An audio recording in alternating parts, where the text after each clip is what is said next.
How you doing, YouTube? Matt, Massive Beer Reviews, back with yet another review.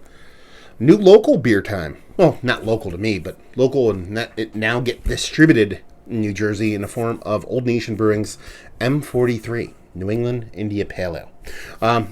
I've never had this before. Oddly enough, I've had a couple people say they're going to kind of shoot some off to me, and then I've seen them kind of in line shares and stuff like that. I've just never really had it, so I'm kind of excited to give it a whirl, especially because it gets distro in Jersey now. As far as what it says on here, New Orthodox India Pale Ale Series, M-43, New England India Pale Ale, 6.8% alcohol by volume, malt, pills, wheat, oat, and hop-wise, Calypso, Amarillo, Citra, dry hop Citra, Amarillo, and Simcoe. Product to USA. Keep cold, drink fresh. Haze is good. How old is this sucker? 218. This is less than 318, so it's less than a month old. No story time. Okay, don't freak out, Sediment. And what you can do about it. Oh, they want you to roll the fucking can. It says here, there is something in the bottom of the can. It's okay. Roll the can for even sediment distribution, or pour but leave some behind.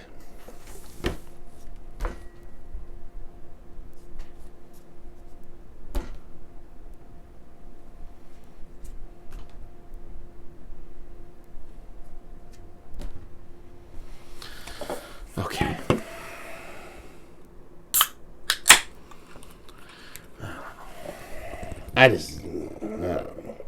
Listen, I'm not gonna, if it tastes good, it tastes good. That's all that really fucking matters. You know what I mean? But when you're talking about a beer, you shouldn't have to roll it, man. You talk to some of the people that make the haze game what it is. Matt from Other Half was on Craft Beer and Brewing, Craft Brewing Magazine podcast, whatever it is. He even said, kind of touted the fact that the shelf stability of some of the beers they make, and the fact that there won't be sediment in there. There's a couple different ways you can get to point B, or from point A to point B. And I think when you have a big sediment thing in the bottom, it's not necessarily a wrong thing. It's just kind of whatever. It's kind of weird for me to see outside of Belgium world. Anyway, what do we have here? It's actually pretty damn dark, to be perfectly honest with you. Kind of rich, kind of orange core, a little bit of cataracty edges, super tight compact bubbles.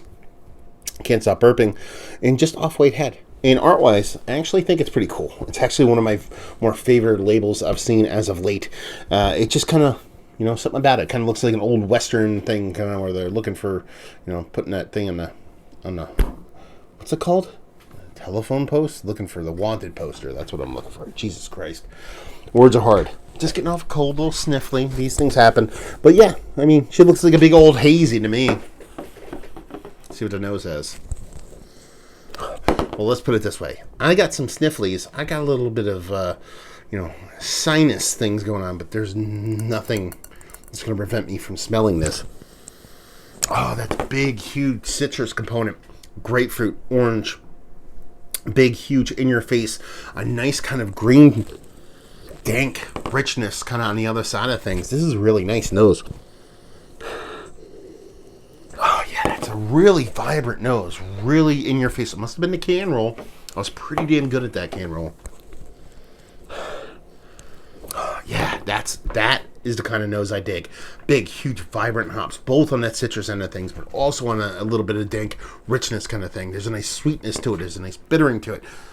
I'm kind of liking this. Let's dive in. Cheers.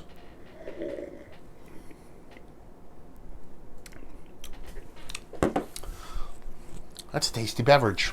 It's a good beer. You get those rich citrus vibes, those grapefruit leaning vibes. It went straight up orange and grapefruit in the nose. Heavy leaning on the grapefruit in the taste. It's big. It's bold. Mouthfeel a little bit to be desired. There's a fluffy creaminess to it, but it ends up kind of drinking a bit thin or finishing a bit thin. That bitterness, while a bit dank, while a bit green in the nose, ends up coming off a little bit more generic, maybe leaning a little hot pellet green, but nothing too bad.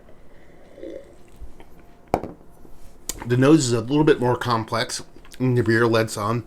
This is, I'm going to tell you right now, this is up there as one of the better shelfy hazies that you can get, man. This is pretty good stuff. I dig this. It tickles me pink in all the right places. There's a lot of beers that go so green and so ranky, or they go so drop out all bitterness and just lend themselves to being super drinkable. This touches on all ends. It's giving you that big citrus component, that big fruit component, while giving you a nice bittering on the other end of things. This is not resting on one end or the other. The mouthfeel, like I said, it finishes a bit thin, but it lends itself to being a bit more drinkable. So while it does have this creaminess to it, it just goes down super smooth. I like this beer. I think it's drinkable. I think it's tasty. I think it's impactful where it needs to be, but at the same time, I can buy it on the shelf. It's sub 7%. I'm kind of a happy guy right now, to be perfectly honest with you. With a can roll involved. Usually the can roll is going to set me up, and I'm going to be like, oh, motherfucker's making me roll cans. I'll just slide on this one, Old Nation one, because this one's pretty tasty, and kind of all that matters, really, is that it's tasty. So yeah, let's talk about it. Is it one of the better hazies I've had as of late? Actually, yeah, it's up there. It's maybe not towards the top. I've said that quite a few times, but it's definitely worthy of being in the conversation, especially in the sub 7% category. As far as the shelf category goes, it's definitely up there. It's up with the Wrenches of the world, Filters of the world, those kind of beers. This is definitely up there. Value and availability, again, like I said, I think it was like $15 for a 4-pack, maybe $16 for a 4-pack off a shelf. That does not suck. And leave you with, if you like what, will you like this beer?